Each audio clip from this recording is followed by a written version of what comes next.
TV. Sponsored by A Taste of Cyprus, Chisholm. Now doing deliveries. Welcome to Boominator TV. We are joined in sunny, I've got to say very sunny, bushy, Jab Boxing Club. We got Josh Burnham, your trainer, to Jes Smith, Tom Little trainer, and you've got a nice gym down here, nice down in bushy, is it the Golf Club Country Park? Yeah, Country Club. Yeah, listen, I've known you quite a long time from the Don Charles down in Mill Hill days. Yeah, man. So how did this come about? This gym of yours, because it's got lovely scenery, lovely facilities. Thank you. I actually used to work it. There used to be a gym in the main building when I first started the PT. I used to work it, so I knew about the place already. But yeah, I was just looking to open my own place. Obviously, I was working over Don's place before when I retired from being a pro. Yeah.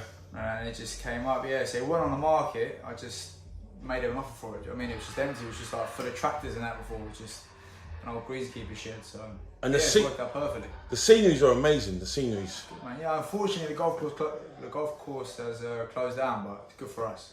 So I mean, it's like 6,000 meters of land that they don't use. So yeah, it's good, man. Yeah. So I mean, obviously, you've had a long and illustrious career with Tom Little. You've been Tom Little for a while now, haven't you? I started training Tom when he was supposed to fight Lucas Brown, and then the week before the fight, it all fell through. So unfortunately, but yeah, I've been working since then. So it's got to be coming to 2 years now. Yeah. So you went out to Saudi with Tom, yeah? I was out to Saudi Arabia with Tom, yeah. So that was good. I mean, that must have been an experience. Yeah, it was great. It was the first time I was obviously on a show of that kind of magnitude. Do you know what I mean? But yeah, it's good. I can't say I'm in a hurry to get back to Saudi Arabia, but no, it was wicked. You know, we were put up in a nice hotel. It was good experience to be part of the biggest show of last year. Do you know what I mean? Yeah, it was. Yeah, it was the biggest show. It was the biggest show. And obviously, Tom Little being Tom Little, is going to be in a lot more fights in the future. Absolutely. And man. I mean, I know you're getting him in tip-top conditions. He's training hard, man. He's doing a lot of strength and conditioning work now as well. A lot of he's starting to enjoy boxing. Yeah. So he's dropping down to cruiserweight, and Tom. I mean, people don't see the best on him because he's fought at such a high level against such high opposition. Yeah. He's taken hard fights and risky fights before, but he's very, very talented. He's got more talent in his little finger than most of the heavyweights out there. Do you know what I mean? So it's just about finding it now. Very technical. Well, he's got the best jab in the heavyweight division without a shadow of a doubt. Yeah. You know what I mean? So he's a good fighter, man. I'm excited. So you've got other fighters. Yeah. Am I right in saying you've got Jes Smith?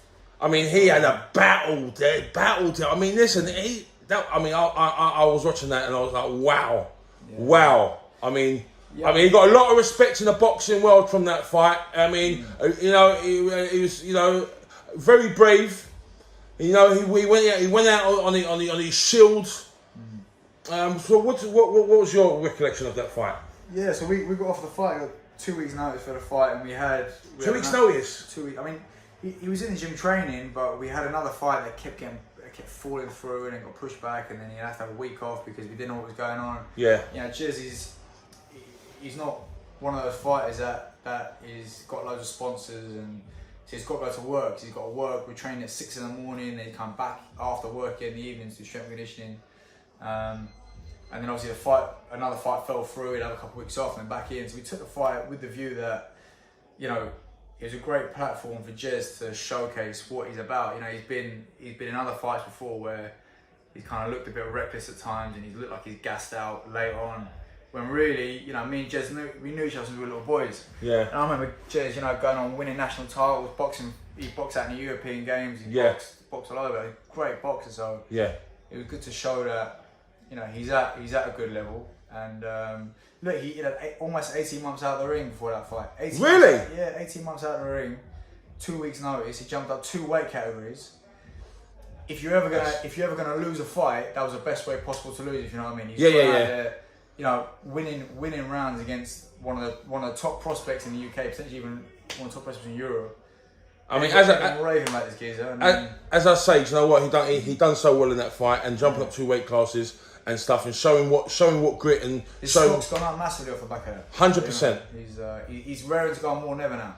And this is the reality of boxing right now, isn't it? You've got like a lot of guys who ain't got the big sponsorships, haven't got the big name behind them, and this thing other, and they've got to work a job, and they've got and that's the real reality of some of it. And it's twice as hard until you actually make that breakthrough. Until you get to British title level, you can't go full time in boxing. And no one knows what's going to happen now. You know, you've got fighters. You're getting a lot of fighters that are going to go one or two ways. They're either going to just sit on their hands and wait for something to happen. It could be another year before they're back in. You know, all these small ticketed events. Yeah.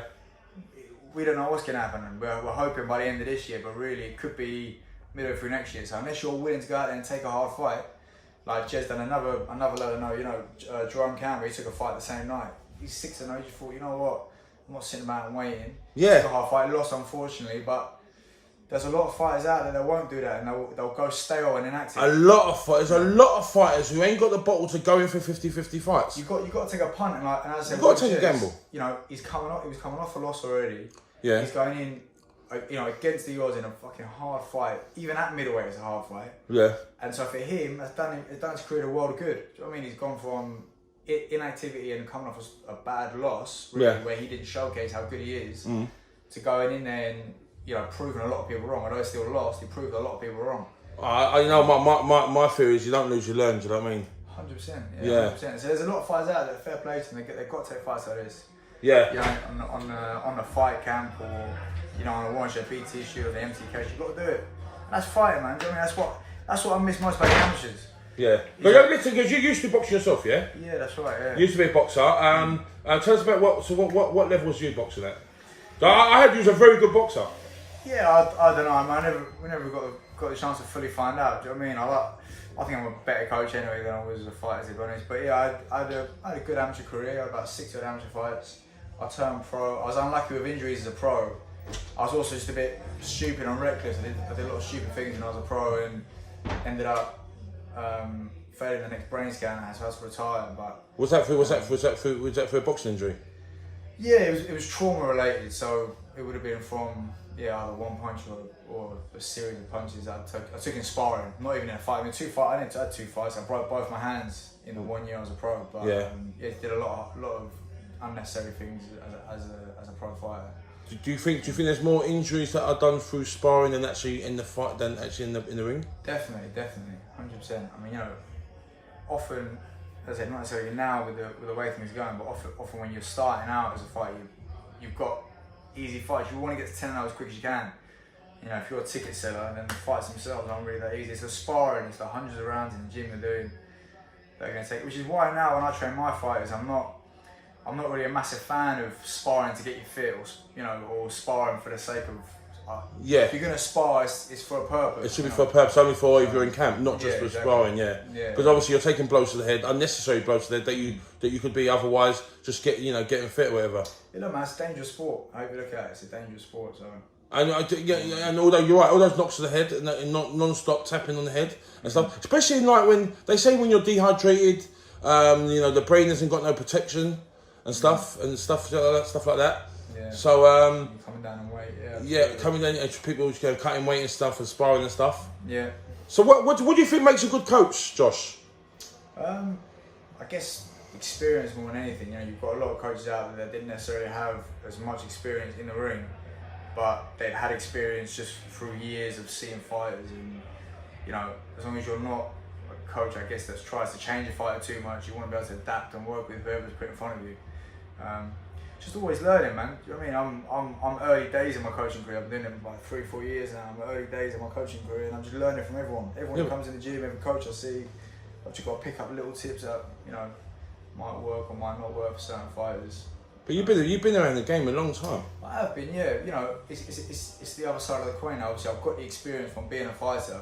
Yeah. So I know what works, and sometimes I don't work in the ring, but I guess.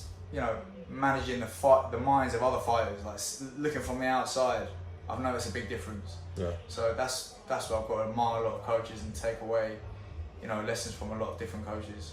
So let's this right. Here's the conundrum, right? There's a thing right here that says to be a good coach, a good boxer doesn't make a good coach and stuff like. They say like a world level boxer, and they say like people who haven't fulfilled their boxing careers make better coaches because they've got so much to prove. What do you reckon about all that? I don't really think there's like a one size fits all sort of thing. Do you know what I mean? There's so many different aspects of the fighting game. Like if you've been a pro, you might have come off an Olympic gold medal, and your experience as a pro will be completely different to someone who's had 30 amateur fights and is starting from the bottom. Do you know what I mean? There's so many different fighters and different ways of fighting and different mentalities. I think of who taught them as well. Yeah, exactly. I don't have the same mentality that a lot of my fighters do. I've got a lot of fighters that have got a much stronger mentality than I ever had, and I've worked with a lot of fighters that haven't had as strong a mentality as me. And it's hard to look at someone and you always assume everyone thinks the same way I think. But you got to have patience though, haven't you? You've got to have unbelievable patience. Sitting in the corner and you just want to kind of, even in sparring, you want to just kind of tap out and be like, listen, let me show you what's going on. Yeah, but I'm saying, get back if you can't do that. But I'm saying, would a world level fighter who's won the untold world titles, would they have the patience to do that? Yeah. Would they have the patience to be a good coach? Like a Roy Jones, for example. Yeah. Do you think he'll have the patience knowing that, hang on a minute, you're not doing it well, I can do 10 times better than you? I mean, listen, there's only so many ways you can throw a jab and so many ways you can throw a backhand. Yeah. It's characteristics that make up a good coach, I think, is the personality you've got. If I lost my temper every time I wanted to lose my temper, I'd fall out with everybody. Yeah. Do you know what I mean? It's about, like you said, patience, taking away, planning, and that all comes down to experience. Like I said, you can throw a jab, you can in many different ways, and anyone to an extent can teach someone that. Yeah. If you have enough time and enough potential to work with, but I think, like I said, it's the patience, it's the being able to work with the fighters' minds, and they've all got different emotions and different personalities. You're right. Like with anything, so I think a good coach, you can have great. A good coach is down to the personality. Exactly. There's great coaches out there that have had a handful of amateur fights, and then there's other coaches that aren't as great coaches that have been world champions. You know what I mean? Who don't quite succeed in it. The reason why I say this is because I can't figure off the top of my head any world level fighters that have become good coaches. That's why I say that. I mean, I'm sure someone out there is going to correct me in the comments. I know that 100%. Yeah. But I can't think off the top of my head any. It's usually the best coaches are like that have had a pro career but haven't been to got to where they wanted to go in the pro career in the boxing, and they're fulfilling it through the coaching. I don't know. I mean, there's quite a lot of fighters that box at a good level as a pro. I mean, you look at. You mean coaches? Sorry, coaches. But obviously, I'm on the spot here, sort of thing. I'm just thinking off the top of my head. You got But I can't think off the top of my head. Well, like Kevin Mitchell, he was a great fighter. He went along. He did everything but win a world title. Yeah. And he's doing good bits as a coach. Yeah. A friend of mine, Gary Logan, he boxed at good levels as a pro. He's doing well as a coach. Yeah. I mean, there are going to be some exceptions, but I'm thinking about on the whole. Yeah, I think, as I said, I don't know. I think there's not one size fits all. If you want to do it, you've got to just try it and just see what works. I mean, you might just find that some trainers that work with 15 different fighters don't quite make it. But if you've got a trainer that just sticks to one boxer or two boxers max, and they really put the time in, they can do it. So how many boxers have you got in your stable? I've got 8. 8. Just took another fight on the other day. It's just out there waiting for me now. So to be a trainer, you got to have your own gym. Would you say that helps obviously? Well, I mean, it's nice to have my own gym. Yeah. But you could do it in someone else's gym. Yeah. There's nothing really. I've lived in Bush my whole life. Do you know what I mean? There's nothing really around it that has it. So it works well for me to have my own gym. Yeah. And it gives me a good platform to. There's no money in coaching. It gives me a good platform to make money while I'm doing that. To build that up, do you know what I mean? So I can build the business up to kind of run itself, and then, but no, I could definitely do that at someone else's gym. It's a nice advantage, but it comes with its own stresses. Yeah. I've got a whole other side of things I've got to now worry about other than the pro fighters in my family. So, yeah, it is nice, but it's not essential, I don't think. Just last thing, any up and coming coaches, and what sort of advice would you give to them? Just, I guess, never think you're bigger than you are. I mean, keep learning from everybody. Someone who's much more inexperienced than you, or someone who's much more experienced than you, they can always show you something, and that's what I'm still learning and still developing. Brilliant, mate. Listen, great to see you. Great to talk to you. Thanks for coming on the channel. Make sure you like, comment, subscribe to Boominator TV. We out. Boominator TV.